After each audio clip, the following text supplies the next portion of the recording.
suggest this is a blessed part of your life.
Thanksgiving for living, inspire our song in light and in darkness. Inspire our song in light and in darkness.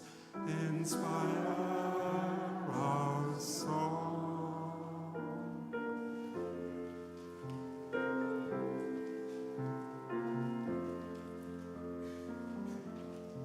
With our minds and our hearts and our hands, may we choose to bless the world. With our minds and our hearts and our hands, may we choose to bless the world. With our minds and our hearts and our hands, may we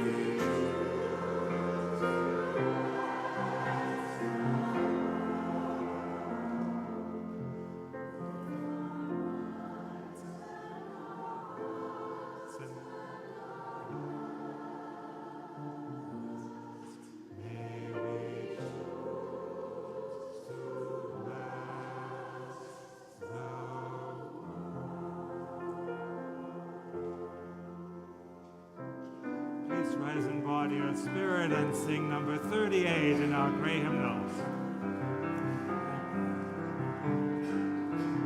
King has broken like a first morning.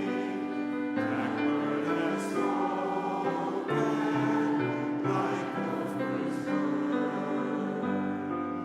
Praise for the singing, praise for the morning, praise for the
Please remain standing and join me in the words of our covenant found on the screen. Love is the spirit of this church, and service its call. Let this be our covenant.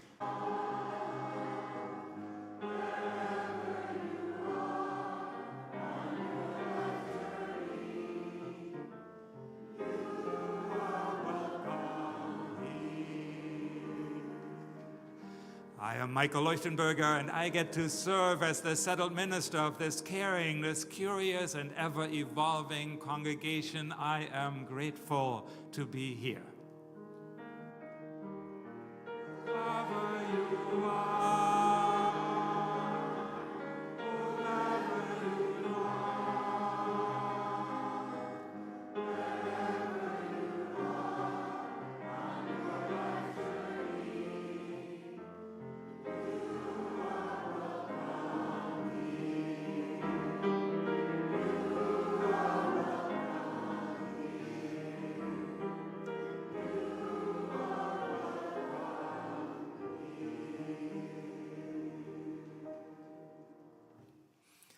Please be seated.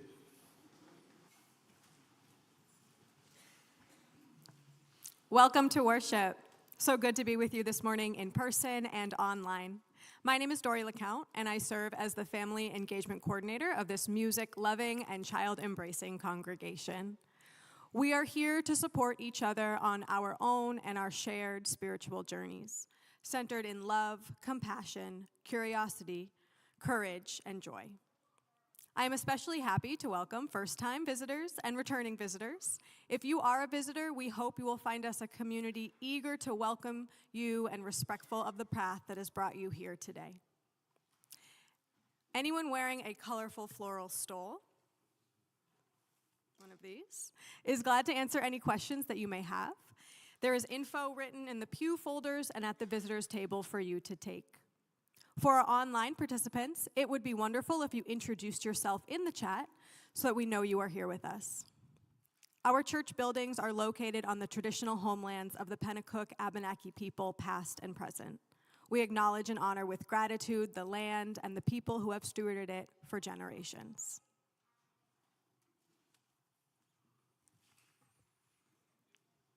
For a complete listing of church events and news, check out our weekly e-bulletin or copy of Parish Notes, our monthly newsletter. And here are just a few highlights. Our offering right after the service includes the Everybody's Birthday Party. I think that's why you're all here probably, in Fellowship Hall. We come together for a giant celebration of everyone's birthday. There will be cupcake decorating and a trivia contest by month. So support your team.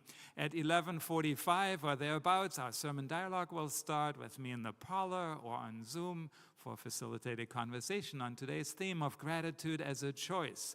And then I hope a lot of you will be here for our all-church grounds cleanup.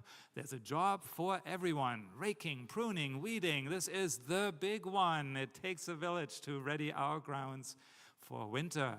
Pizza lunch for anyone that's still around at 1 p.m. Fran Philippi, could you please come forward for a moment? Yes, you. That's the one Fran Philippi over there. I don't know that we have any other ones in the house here today. So many of you, let me switch microphones here. Come on forward.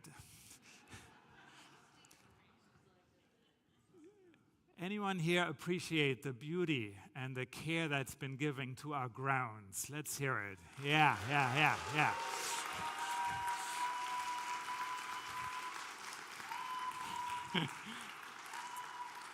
This sort of thing doesn't just magically happen. It happens because there are amazing volunteers, and amazing volunteers need amazing leadership volunteers. And Fran, more than anyone I can imagine, since my very first moment being in contact with this congregation, represents that kind of amazing leadership volunteer. So this is officially your very last day as our grounds chair, and so we wanted to acknowledge that, that moment. And so Robin Wall Kimmerer has written a new book, The Service Berry, which we'll give you in a moment, but it's also the title of a native plant, which is something that you've been planting a lot of recently, that we will give a plant in your honor when the season is right. So a service berry will appear somewhere. Maybe you can even decide where you want that on your last day on the job. And just thank you so much. I don't know how many years it has been. Do you remember? More than you can remember. So thank you, Fran, for your amazing service on the...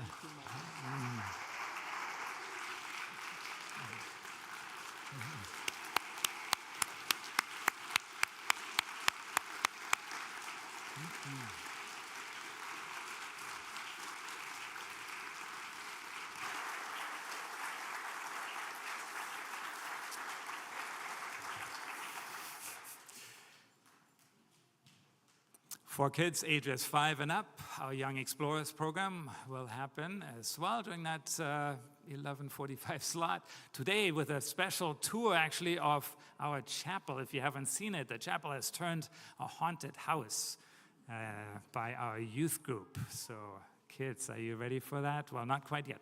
Younger kids are welcome to stay in our Rainbow Room Nursery. And the Vagabond Theater for ages 8 to 17, led by Sin Riley, will be meeting here in the sanctuary today. UU Friends of Refugees is accepting winter squash. Ben, we're not quite ready for UU Friends of Refugees is accepting winter squash and market basket gift card donations, or really any gift card donations, to help ensure families have access to food. Donation boxes are in the hallway outside the coat rack. Thanksgiving dinner sign-up starts today. Join us on Saturday, November 22nd for the largest dinner of the year. 150 people or so. If you can help in some ways, please see Renee West in the parlor today. This evening at 7 p.m. right here in the sanctuary, you are welcome to join us for our These service of quiet, calm, candlelight, singing, lots of singing.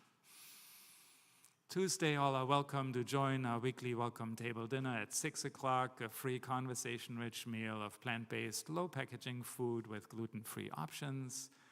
And then on Friday, this Friday at 6:30, there's games and chocolates. But it's not just any games and chocolates. Most of you know that Lauren Hill was really instrumental in hosting games and chocolates. So we invite everyone and encourage everyone to come and play games and bring some chocolates and celebrate this particular games and chocolates in memory of Lauren Hill, who most of you know died exactly 2 weeks ago. Join us for board games. Yes, sweet treats. So we'll remember all ages. Bring a treat to share.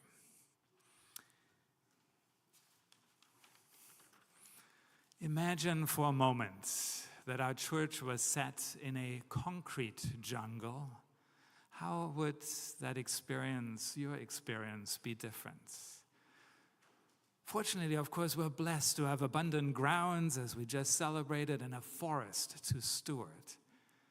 This is an excellent time for us to develop a long-range plan with congregational input and the expertise of an ecological forester who focuses on the health of the forest and connecting people to the land. We will develop a collaborative vision to create a sustainable land management plan focused on a healthy ecosystem, yes, with native plans for us and for future generations. Thank you so much in advance for contributing as you're able to our November targeted appeal. You'll see these posters throughout the church.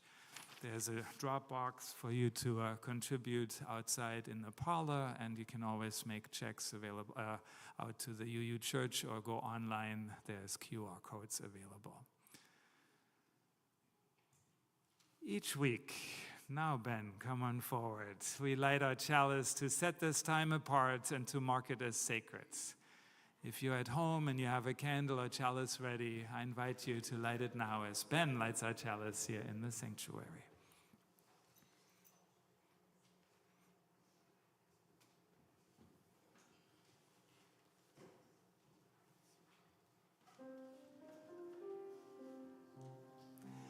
Rise up, O flame.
Please repeat after me. It is a blessing to be. It is a blessing to be here. It is a blessing to be here now. It is a blessing to be here now. It is a blessing to be here now together. It's a blessing to be here now together.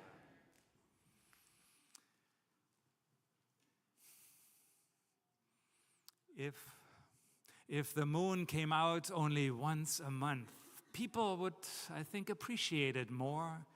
They'd mark it on their date books.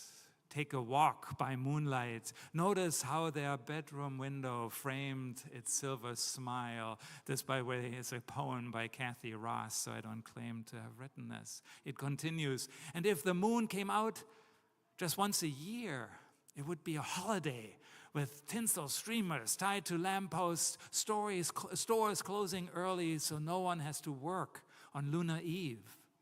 Travelers rushing to get home by moon night, celebrating with champagne and cheese. People would stay awake till dawn to watch it turn transparent and slowly fade away. And if the moon came out randomly, well, the world would be on wide alert, never knowing when it might appear. Spotters scanning empty skies, weathermen on TV giving odds, a 10% chance of moon tonight. And when it suddenly began to rise, everyone would cry, "The moon is out." Crowds would fill the streets, jostling and pointing. Night events would be canceled. Moon closure signs posted on the doors. And if the moon but rose once a century, ascending luminous and lush on a long-awaited night, all humans on the planet would gather in huddled, whispering groups to stare in awe, dazzled by its brilliance, enchanted by its spell. Years later, they would tell their children, "Yes, I saw it once. Maybe you will live to see it too." But the moon is always with us. An old familiar face, like the mantle clock, so no one pays it much attention. Tonight, why not go outside and gaze up in wonder, as if you'd never seen it before, as if it were a miracle, as if you had been waiting all your life? That's as far as the poem goes. What a delightful reminder to notice the ordinary. That isn't really all that ordinary when we pause to take it in, when we pay attention, when without taking what seems readily available for granted. We can choose to be grateful once we choose to notice. And it reminds me of other choices we have, like an election this Tuesday. What if we could vote just once a year? It would be a holiday with tinsel streamers tied to lampposts, stores closing early so no one has to work on election day. But wait, election day is a fairly rare event, so why are so many treating it like an ordinary event to be ignored most years? On Tuesday, why not go and pause to marvel at the power transferred to ordinary people to make decisions about how we live as a society, as a body politic? On Tuesday, why not go to the polls rejoicing, partaking in this miracle called democracy, as if it had been waiting, as if you had been waiting all your life? On Tuesday, why not call a friend or neighbor and invite them to notice the same miracle and to be part of the marvel happening right in our midst? So years later, you can tell the next generation, "Yes, I saw it. I was there. May you live to participate too." And if there's more than voting you feel called to do, come stay after church next Sunday, November 9th, for our Love in Action second hour. This session will focus on concrete actions folks are motivated to take that promise to have constructive impact in what is going on right now in our country and in our society and our political system? How can we support each other as we organize and work toward a future that is proactively aligned with our values? So many choices, but if in doubt, there's always music, right? So please rise and body your spirit as we sing hymn number 67 in our gray hymnals. We sing now together.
Please be seated. Now I would like to invite all young and young at heart to come forward for a time for all ages with Dory.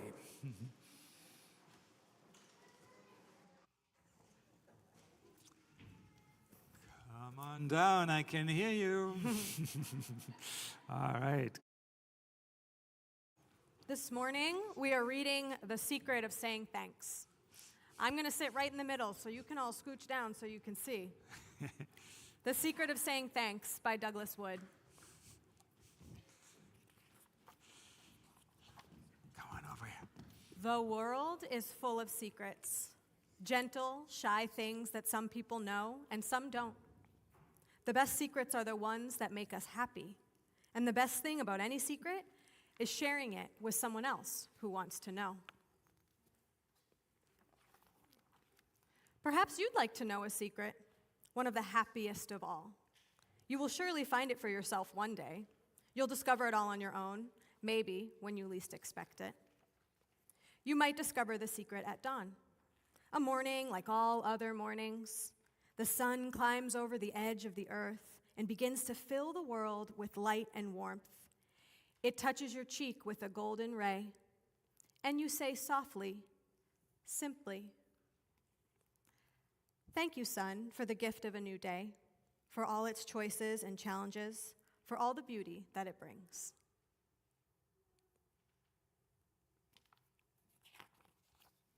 Or sometime, perhaps, you'll notice a flower, as if for the very first time, and thank it and all of its bright brothers and sisters for the grace of their blossoms and the sweetness of their breath, for coloring your path and reminding you how easy it can be to smile.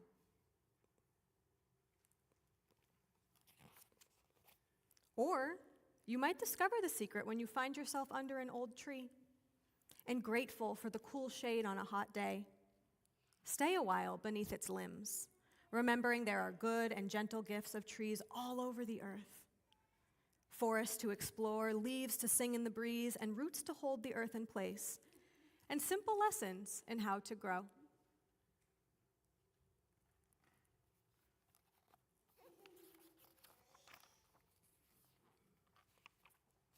On a long day, you may stop to rest upon a rock, a silent stone that's been waiting ages upon ages for someone to come along and just say, thank you. Thank you, all stones and rocks and pebbles and hills and mountains. Thank you for your silence and patience, for standing still and not changing. In a world so full of noise and speed and change.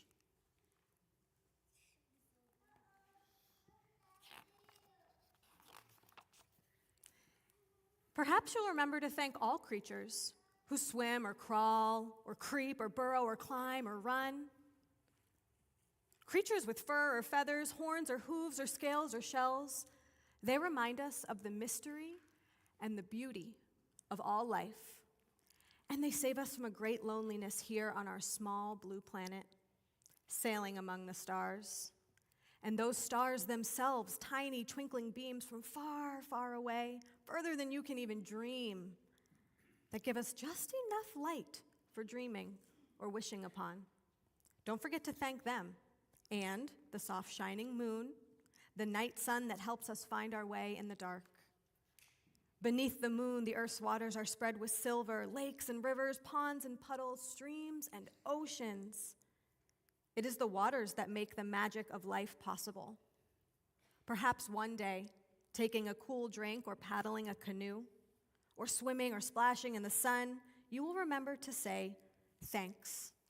Thank you, waters, for sweet drinks, for cool swims, and reflecting sunsets, and the gift of life itself.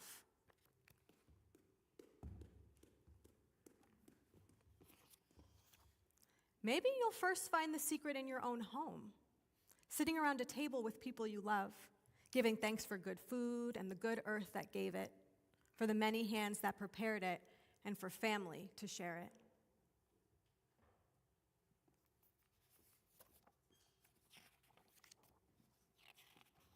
Perhaps one day you'll feel the secret when someone is holding your hand or kissing away your tears, or hugging you close, or reading you a story, or tucking you into bed at night and reminding you to say your prayers.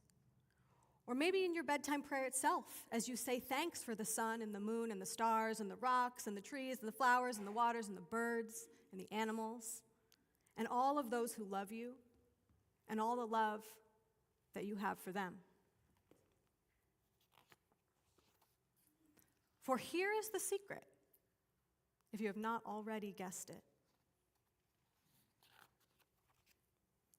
The heart that gives thanks is a happy one, for we cannot feel thankful and unhappy at the same time. The more we say thanks, the more we find to be thankful for. And the more we find to be thankful for, the happier we become. We don't give thanks because we're happy. We are happy because we give thanks.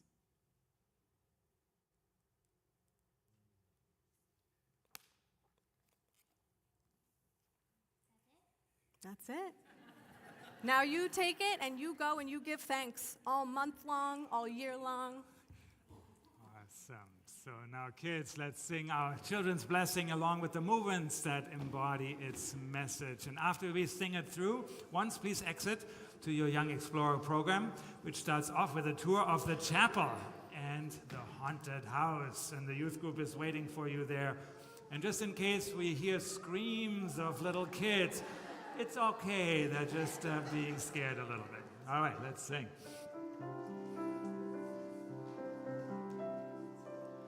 May our minds be open to learning. May our lips bring truth into the world.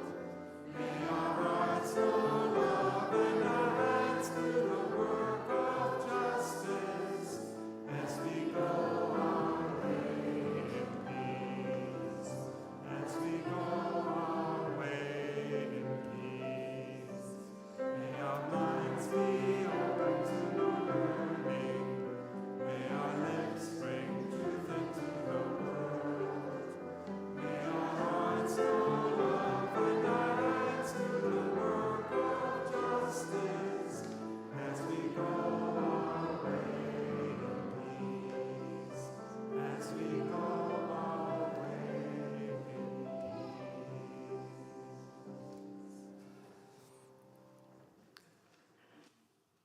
We now turn to the joys and the sorrows we carry individually and as a community. Will you take a breath with me?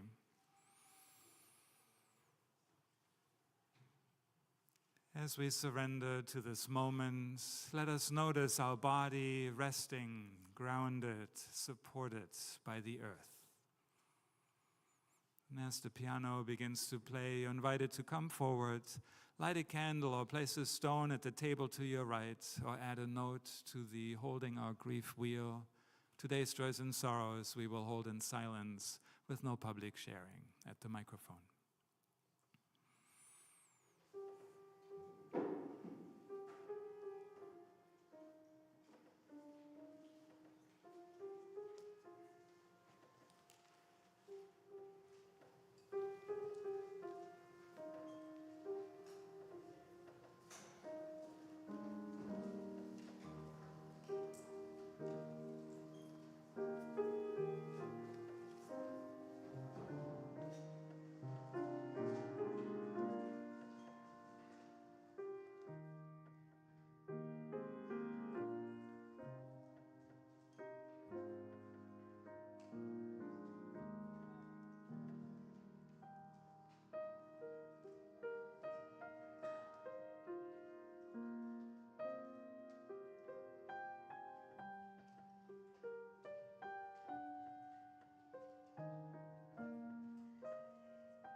Now invite Jim to light one more candle on behalf of those who are not with us today or who chose to remain seated.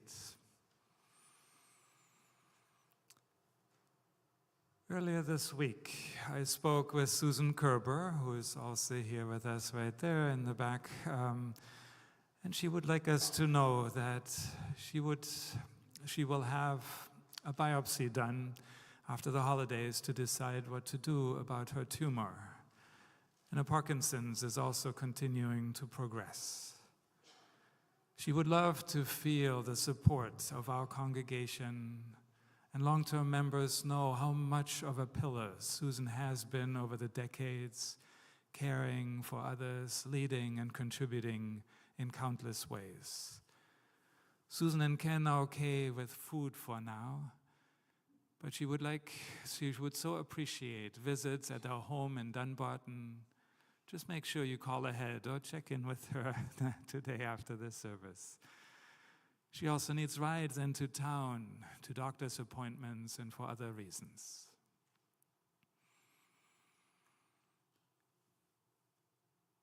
Deb Cooper, mom of young adults Eddie and Hanouk Cooper, wife of Chip Cooper, has entered hospice. She's decided to decline any further chemotherapy to beat the cancer that has attacked her so viciously. So I invite us all to open our hearts, as she probably is in her last few days of her life. Adi and Anouk were part of our youth group very recently. She was part of one of our refugee circles and so much more. Deb, Chip, Adi, Anouk, our hearts are with you at this moment. Whether your joys or sorrows have been named or remain in the silence of your hearts, know that you are not alone. May we hold our earth in our hearts with joy in her nature, in awe of her majesty, power, and resilience, taking responsibility for the hurts that we have caused her. Will you take another breath with me?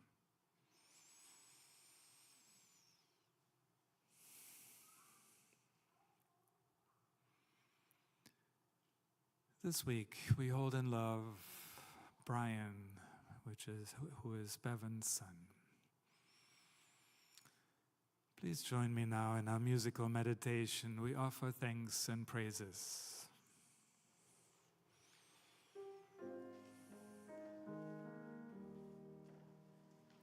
We offer thanks and praises for kindness great and small. We offer thanks and praises for love that's shared with all. We offer thanks and praises for kindness great and small. We offer thanks and praises for love that's shared with all.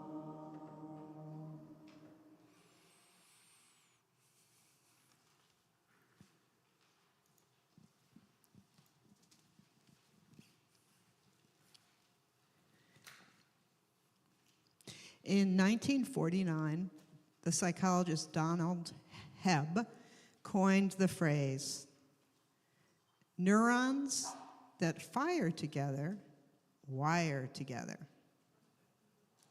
Neurons that fire together, wire together. That concept has been adopted by students and teachers of the brain. And the idea being that the things we do, the things that we repeatedly do, become habits. And our service today and our whole month is about gratitude, which in my experience and in my view is a muscle. And so there's a lot of ways to develop the muscle of gratitude. One of the ones that I've used for many years was every day I'd write down in my little Dear Diary 3 things that I was grateful for. Through thick and thin, through tears and joy, every day. There's always, for me, something to be grateful for. Now, interestingly, I don't do that anymore because the muscle has become so much a part of how I live my life. So today I'd like to offer another way that you can ease into practicing gratitude. It's very simple, and we'll all do it together, all right? Yeah? Okay. Let's do it. So I invite you to, you can close your eyes if you like, or keep your eyes open and, see the beautiful sunlight that's surrounding us today. And feel the amazing sensation of being in a human body. Just feel the sensations of being in your amazing body.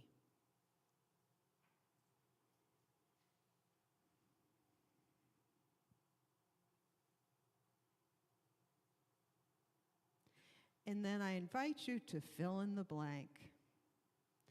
In this moment, I am grateful for. And see what comes into your mind.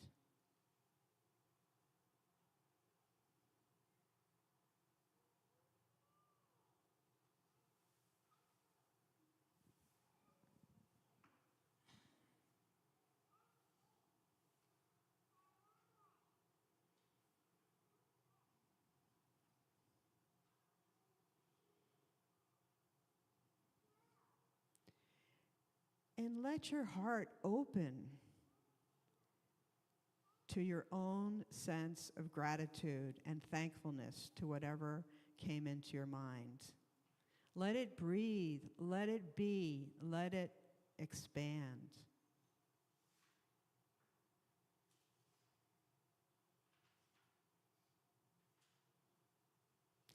And it may only be a trickle, or it may be a tsunami. It doesn't matter. It's a muscle.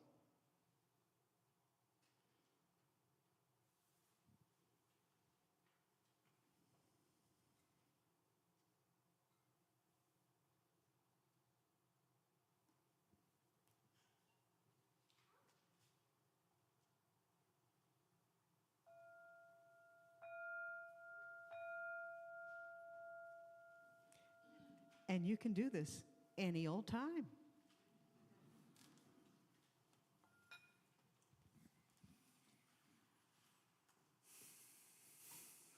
Thank you, Betsy. In 17, not quite. Can you give me a little more? All right, we'll go there. In 1791, Mozart received a commission to write a Requiem Mass. He was already ill, and as he worked, he grew weaker. And friends later said that he seemed to know he was writing his own funeral music. The Lacrimosa, the Days of Tears, was one of the last sections he touched before he died, leaving just 8 measures in his own hand. But what he chose to do with those final creative moments was extraordinary. He wrote some of the most achingly beautiful music ever composed. In the face of death, he chose beauty. In the midst of tears, he chose transcendence. As the piano begins to play and the choir voices join, I hope you will also be moved in your core and feel a sense of gratitude for those profound emotions. Being capable of deep feelings is itself a gift, and I'm grateful it can evoke such depth of experience in my body and soul. And the music can open us to grateful lament, right? Mourning what we've lost while simultaneously feeling gratitude for having had it at all.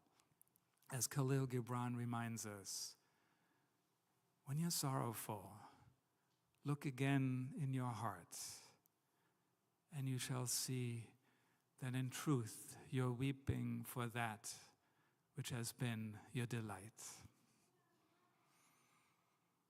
And a requiem is fundamentally about community, those left behind honoring those who have gone. May we sing, play, or hear the Lacrimosa as an act of grateful remembrance, of communal gratitude, acknowledging the impact of lives on the interdependent web of which we are all a part.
Thank you, Mozart.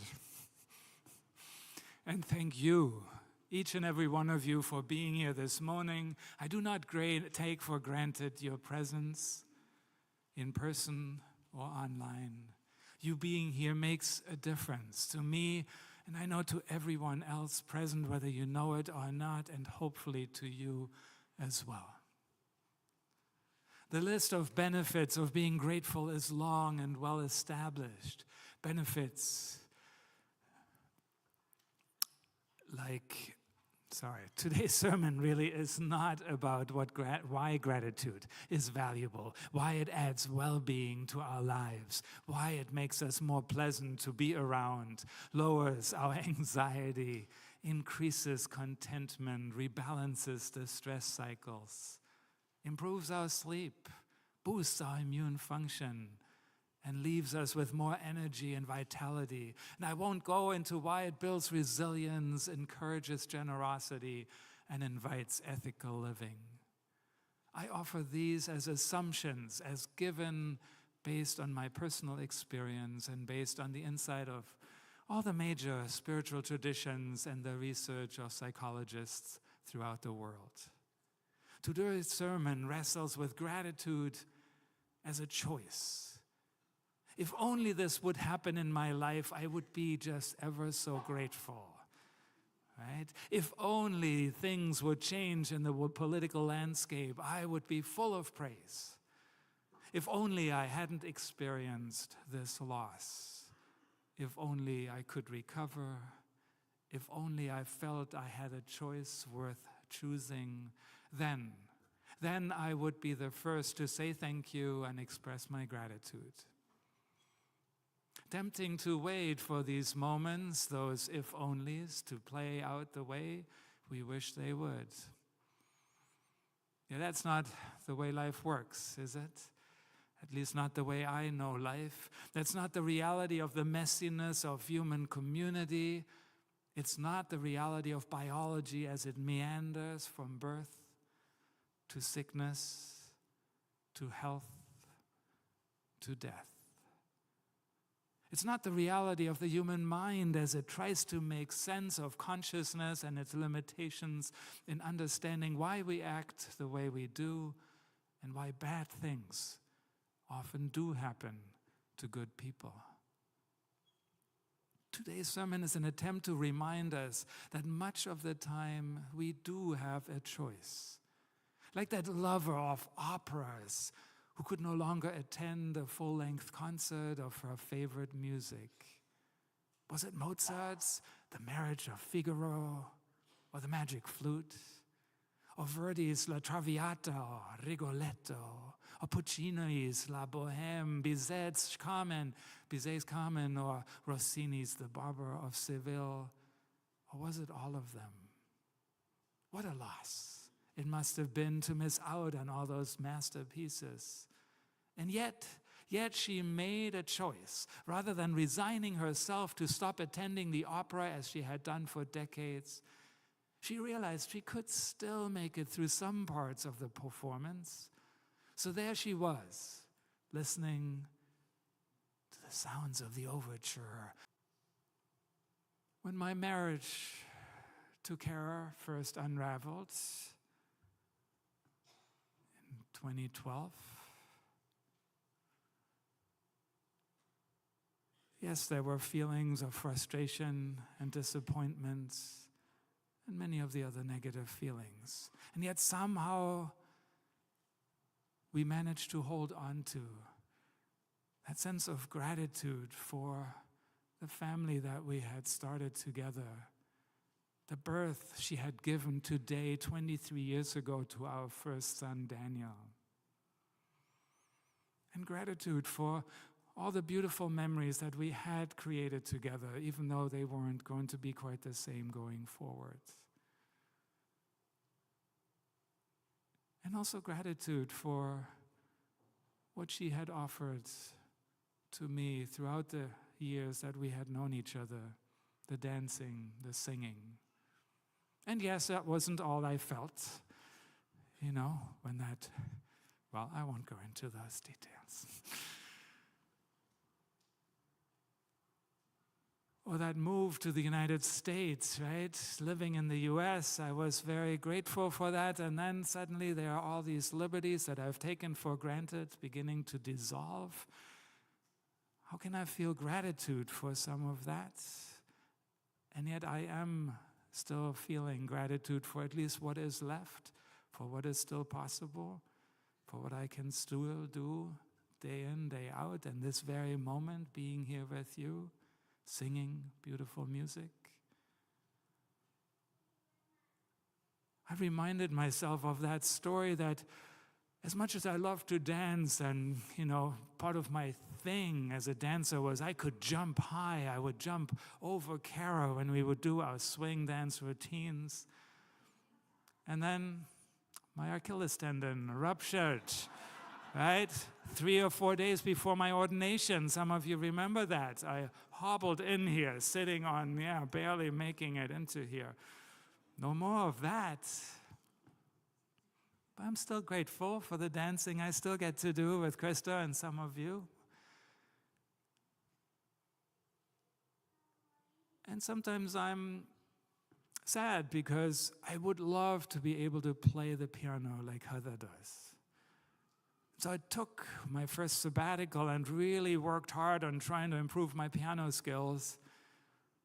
And 4, 5, 6 months later, I'd improved a little. But not enough to ever play in public, so you're safe. But I still appreciate and I'm grateful for the time I get to spend in my own home and when nobody else is around playing, my sounds, imagining how I really sound, the Mozart in me coming alive. And another story that has stuck with me happened in 1986. I was attending high school in Singapore, and one of my boarding house roommates ran up to me saying, "You should really check your mailbox right away. You have a thick letter from the United States of America." So I rushed to the mailbox area and ripped open the letter, and sure enough, it was good news. Brown University had accepted me as a college student. I knew this was big news. I knew this would be a transformative, utterly life-changing opportunity. I acted happy and grateful, but I couldn't really feel it. It was just too much trying to sink in all at once. So I decided to dissect the news into smaller, more digestible parts. Like, they have a cafeteria where you can eat as much ice cream as you want.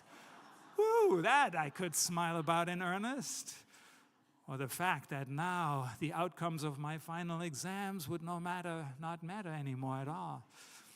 The pressure was gone. I could play more tennis with my friends and not feel I would ruin my future. That felt real. Or the realization that I would finally get to see the United States for myself, see New York City, the Empire State Building, and be close to friends who would also be studying in the United States. Hallelujah. So I did the same when I got the news in 2010, letting me know I had been selected as the candidate for settled ministry here in Concord. The package as a whole was a little too much to appreciate all in one. So I focused on little details like the acoustics in this space in the sanctuary, or the praises that had been sung about Leah Smith, our primary administrator. Yes, I see some heads nodding. The community spirit of Concord, the beauty of fall in New Hampshire, the proximity to the White Mountains. And the added advantage to breaking big news into more digestible pieces, of course, is that I get to be grateful for so many things, provided I pause to ponder them and appreciate them for what they each have to offer. And so it is just about every day and every moment.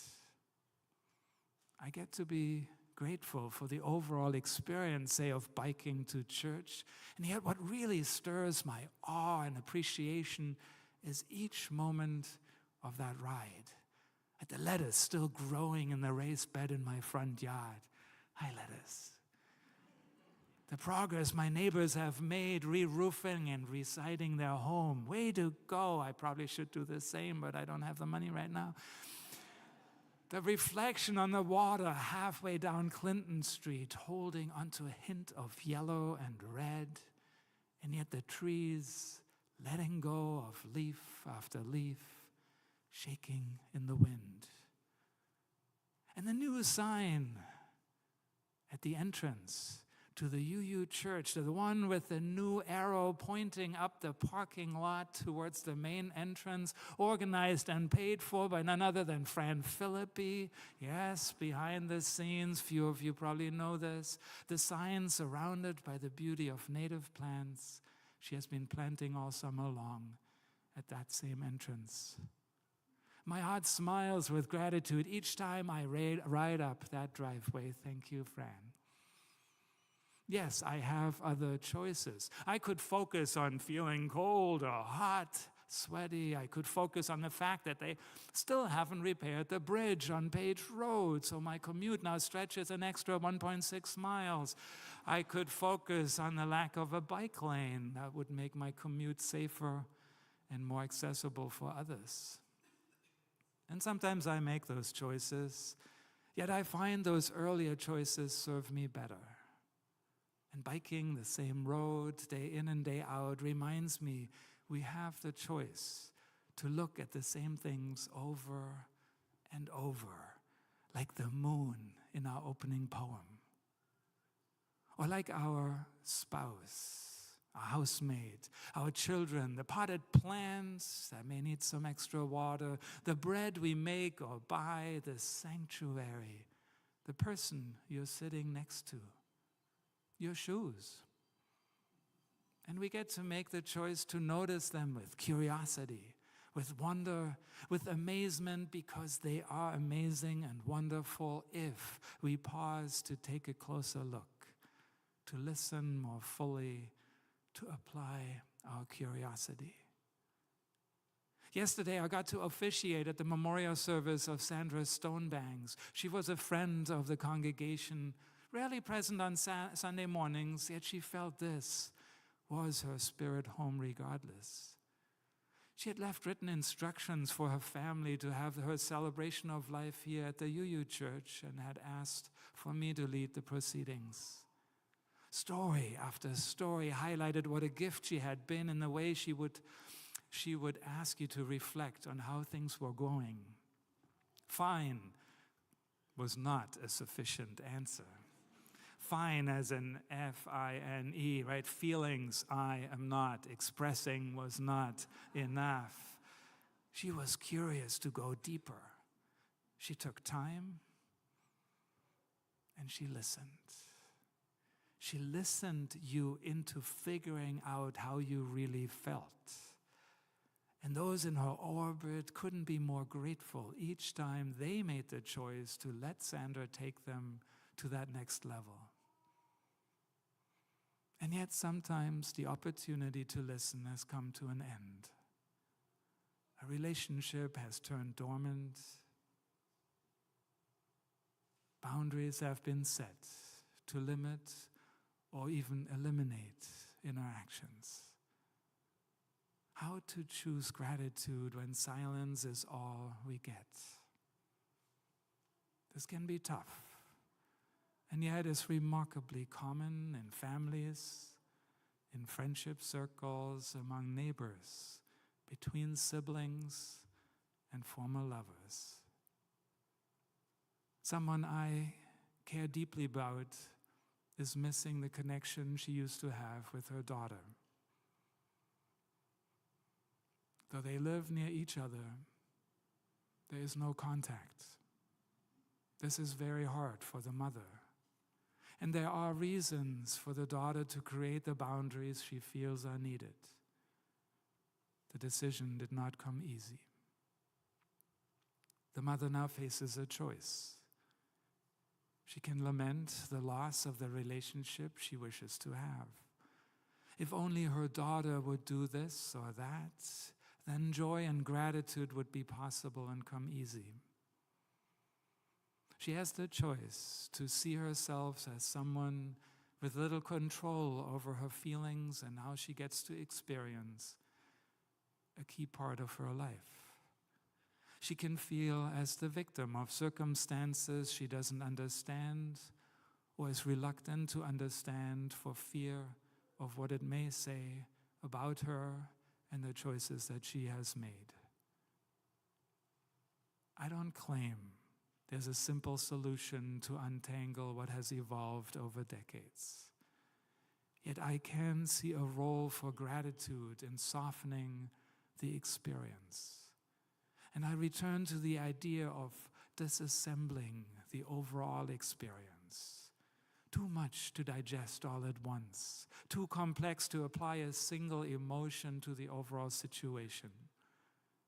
And yet, the mother could focus her attention on specific moments of joy and meaningful interaction that were present in the past, and allow gratitude for what has been to help color the void experienced now.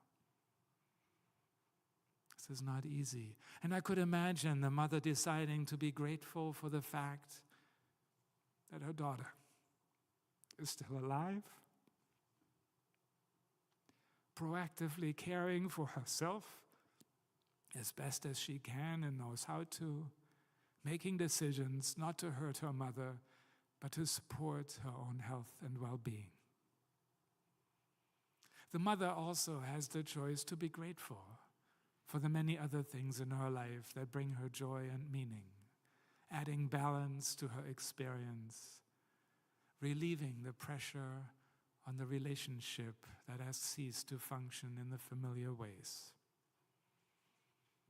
And perhaps the mother could be grateful for the flag that has been planted by the daughter that all was not well, that greater awareness is called for, that personal growth is still needed, that learning may still offer valuable rewards.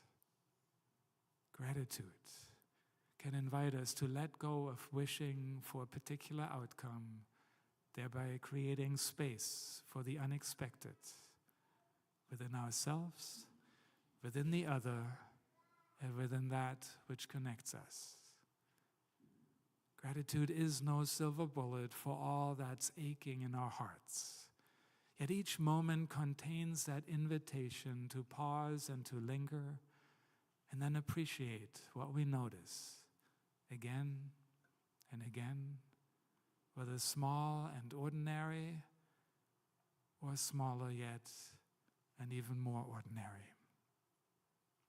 Tonight, why not go outside and gaze up in wonder, as if you'd never seen it before, as if it were a miracle, as if you had been waiting all your life. May that be so. Amen and Ashe.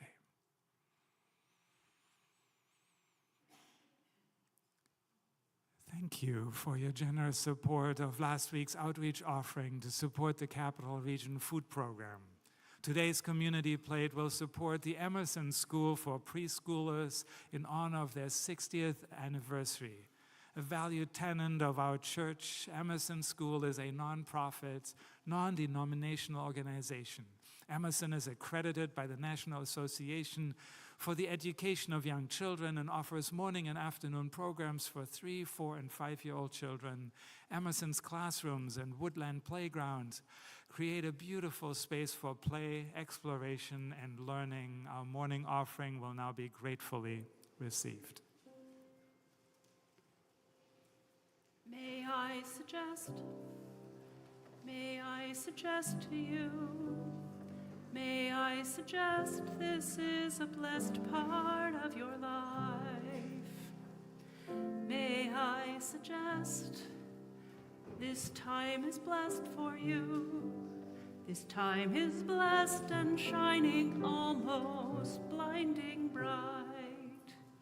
Just turn your head and you'll begin to see 1,000 reasons that were just beyond your sight.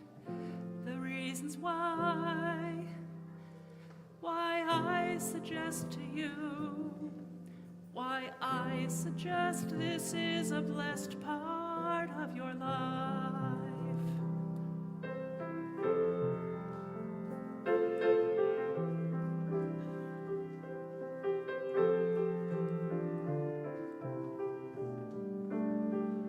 There is a hope that's been expressed in you, the hope of 7 generations, maybe more. This is the faith that they invest in you. It's that you'll do one better than was done before. Inside you know, inside you understand, inside you know what's yours to finally set aright. And I suggest to you, and I suggest this is a blessed part of your life.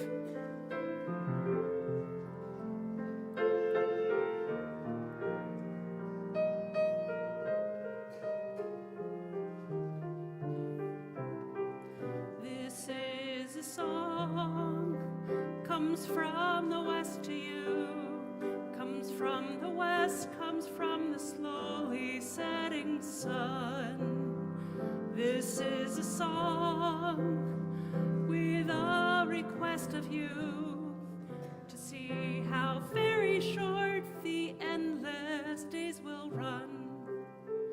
And when they're gone, and when the dark descends, oh, we'd give anything for one more hour of light.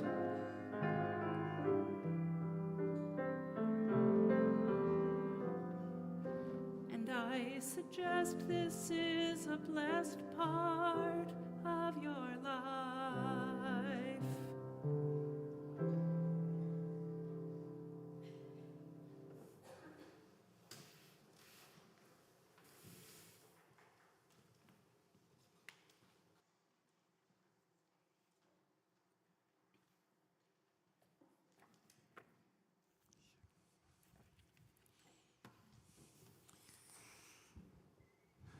May we be transformed by giving. May the world be transformed by our gifts. Please rise in body or spirit for closing hymn number 1010 in our teal hymnals, "O We Give Thanks."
Go out into the world in peace. Honor one another.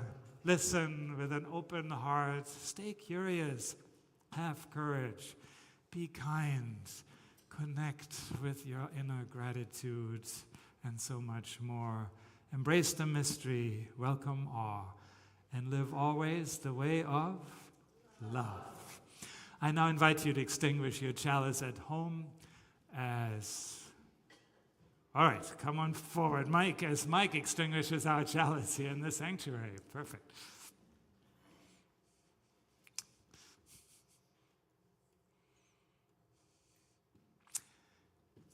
you. Mike, please join me in reading aloud the words on our screen. We extinguished as flame, but not the light of this faith we share, the warmth of community or the fire of commitment.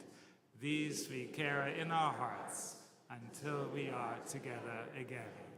Now please join me in singing our unison benediction, and if you're comfortable joining hands or elbows, go ahead and reach out, and if not, reach out with your heart to all of us worshiping with you, knowing that you are not alone.